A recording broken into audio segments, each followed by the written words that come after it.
Preventing ants from returning after you have eliminated a colony with a 2-ingredient natural bait requires a strategy that removes attractants and blocks re-entry. Start by identifying and removing all food sources. Store dry goods in airtight containers and wipe up spills immediately. Clean countertops, floors, and pet bowls with a solution of 1 part white vinegar to 3 parts water to remove scent trails, because ants navigate by chemical cues. Seal obvious entry points by applying silicone caulk around gaps in baseboards, window frames, and door thresholds, and use weather stripping where appropriate.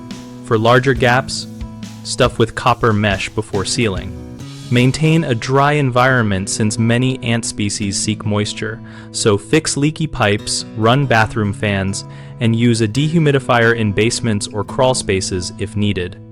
Refresh the natural bait every 2 to 4 weeks for a short period after control to catch scouts from nearby colonies and to reinforce that your home is not a food source. Common mistakes include treating only visible ants and not removing the underlying attractant, which lets new workers find an easy food source and re-establish.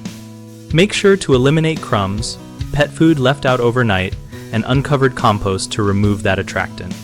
Another frequent issue is sealing only small gaps while missing hidden entry points along utility lines or behind appliances, so inspect perimeters and around pipes and seal with appropriate materials.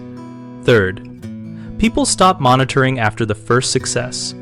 Maintain a simple weekly check of likely spots and refresh bait briefly if you see renewed activity to prevent recolonization.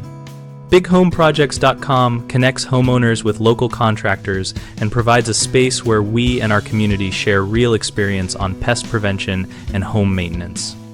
We help contractors find homeowners looking for services and host an active discussion community so users can ask questions, compare approaches, and learn from others facing the same ant challenges.